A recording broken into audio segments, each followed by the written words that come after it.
So that was the best. That was the best first size. Um,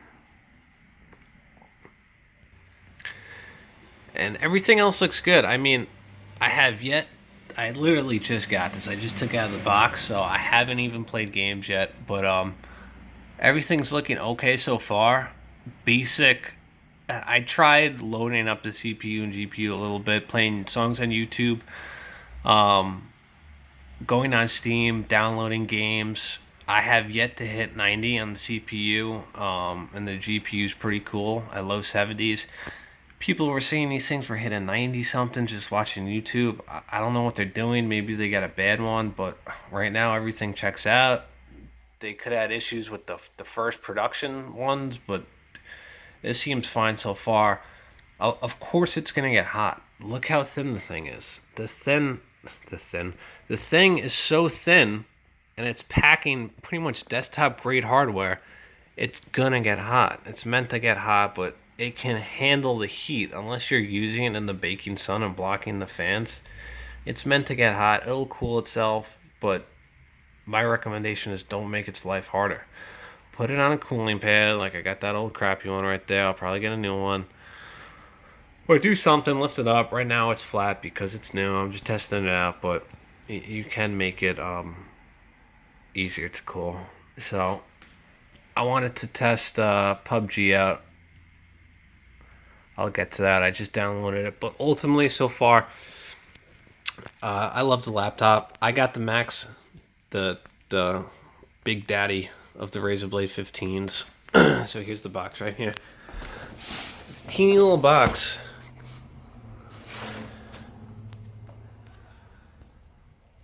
This is my model, 8750H, Full HD, 144 Hz, GTX 1070, 512 SSD.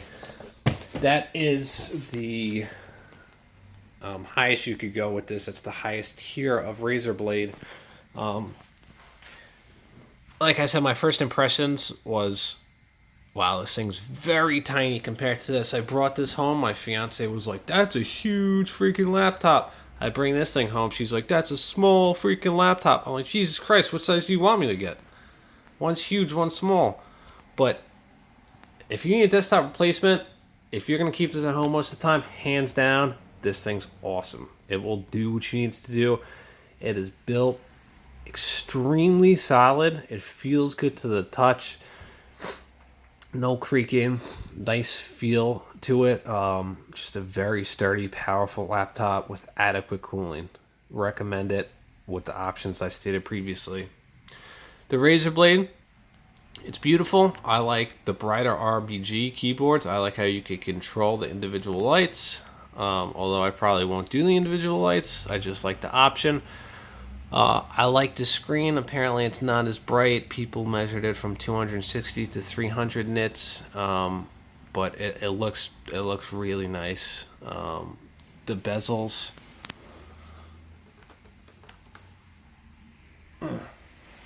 The bezel difference is kind of a joke. I mean, the R5 is the newest Alienware, and if you could see here,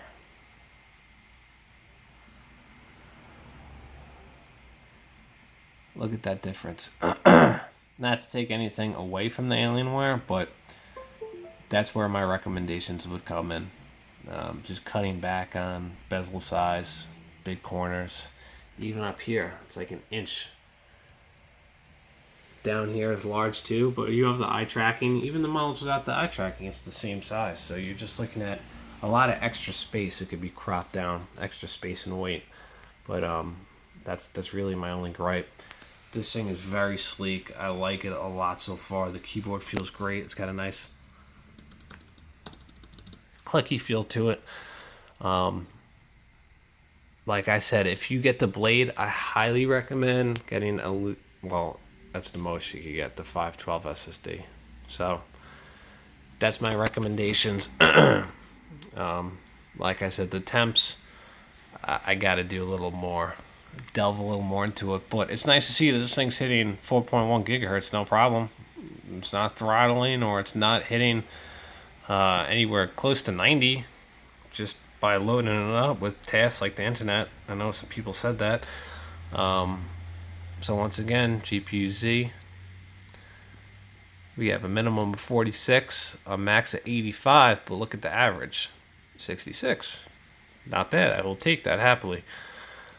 So that's pretty much it. I know it's been a long video, but thank you for watching. One last note is this thing bumps.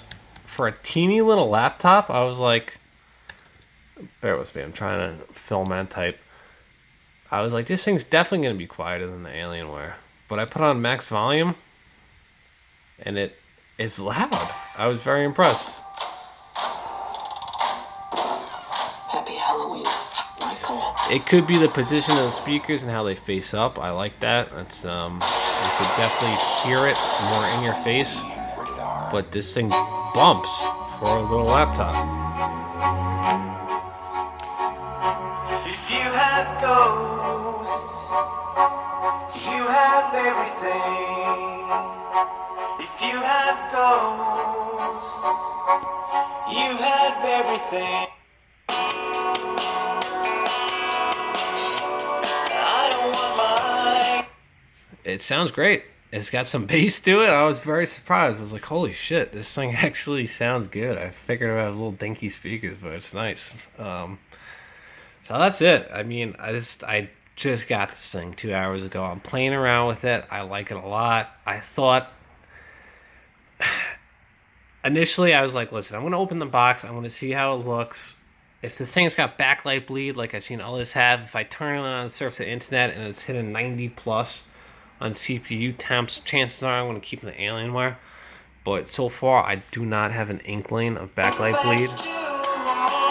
And the temps on average, like I said, 66 with a high of 85 from doing, YouTube, internet, downloading on Steam, and a few other tasks. I don't think that's bad. For a teeny, skinny laptop, I'm pretty content. I had to do more in-depth game testing, but long story short, for a desktop replacement, if you're not going to be moving around, hands down the Alienware. I love this thing. It's an iconic name, it's an iconic brand, and it's a fantastic machine. I mean, like I said, it's a futuristic machine, but ironically, it could be more in tune with the future by having skinnier bezels and stuff like that, and having a smaller footprint. This thing's just cool. I mean, it's just sleek, it's thin, it's teenier, but like I said, look at it. In terms of desktop realty, this thing is like two Razers combined. This thing could live inside of the Alienware. But that's fine. If you have the room for this, and you need, or if you don't have, I should say, a desktop, by all means go with this. If you're going to business meetings, if you're going to school, if you're a student, hands down, get this thing. It's got a larger SSD, depending on which model you get. It's got a faster Hertz screen. It's got a beautiful screen. I think it's got better colors. But it's got a max Q instead of a full desktop. And that's really it. Other than that, it's got the same processor. But I wanted to show those out there who may be considering different laptops. I know a lot of people consider the MSI G65 Stealth. I went to Best Buy. They have that for $2,000, which is almost identical in specs to this. It's a nice looking laptop. Don't get me wrong. It doesn't feel as premium. The touchpad on it feels kind of plastically. It's more flimsy. Listen, if you're on a budget, there's nothing wrong with saving money. But you could tell the feel on this thing is premium. It feels like a nice product. Same thing with the Alienware. It's up to you. But if for some reason you're like me and you ended up between these two models, it really comes down to your needs. But the Alienware is hands down more powerful. It'll play all current games with 1440p. This won't, or maybe it can, but with less frames. So desktop replacement, hands down Alienware. If you're on the move, if you're going to work, if you're a student, I would get this. This thing feels great. It feels premium. It looks very futuristic. The bezel near bezel-less screen is beautiful, and it's got very cool features and a better battery life. So I think I'm going to be returning the Alienware tomorrow, just so I could be moving around easier with this. Put it on my lap while I'm watching TV. Play with it in bed. Sounds weird to say, but you know what I mean. And just take it on the go. So that's it. Both phenomenal laptops, but sometimes smaller is better and sometimes larger is better. It really depends what you need. If I didn't have a full 1080 GTX desktop, I would probably keep the Alienware. But since I do, probably going to stick with the Blade. So thank you for watching. I apologize for a long video, but hopefully it helps someone. So take care and let me know what you guys think.